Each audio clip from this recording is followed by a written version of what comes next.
تخمینه رجبова هنرپیشه شناخته تاجیک از مرگ برادر خود یوسف رجبov در صفحه فیسبوک خود چنین خبر داده است: بابا جان اپا، دادر اپا، سوختم برای تو جان و جگرکم.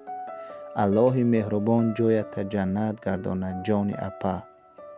در مورد علت درگذشت یوسف خبر داده نشده است، اما برخی از کاربران ضمن اظهار همدردی و اعضای خانواده رجبوها در شهرها اظهار داشتند که خدا این وبای عصر را از سر بشریت دور گرداند. بر اساس صفحه های اجتماعی یوسف رجبov، او چند هفته قبل در شبکه های اجتماعی فعال بوده است و با دوستانش شوخی ها میکرده است. خودی تخمینه رجبova 37 ساله که در زمان خروج کرونا ویروس در روسیه قرار داشت و بعداً به تاجیکستان برگشت و مدت در کرانتین قرار داشت، در رسانه ها گفته بود که او و برخی اعضایان عائله‌اش این بیماری را پس سر کردند.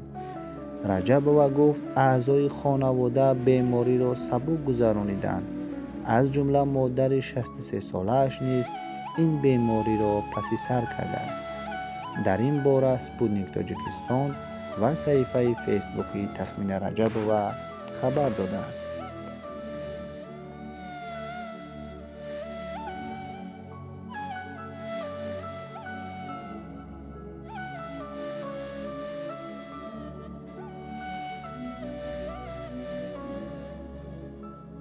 ширкати софсавдо доруҳоеро пешниҳод мекунад, ки барои зиёд кардани риш ва баровардани мӯи сар ва ҳамчунин барои бемории писариазу ва ба қувват кардани қувваи мардонагии бемории пӯст. доруҳо ба намуди капсула, алҳадая ва равғани сиёҳдона, ки ба садҳо дард даво ҳастанд, пешниҳод менамояд. доруҳои бца, протеин ва генерҳои софсавдо ба дарди шумо ҳатман даво мебахшанд. доставка ба ҳама шаҳрҳои русия аз 3 соат то 5 соат. аз номи канали меҳробпро салом фиристед, заказ кунед ва тахфифи иловагиро ба даст оред. телефонҳо барои тамос дар рӯи экран.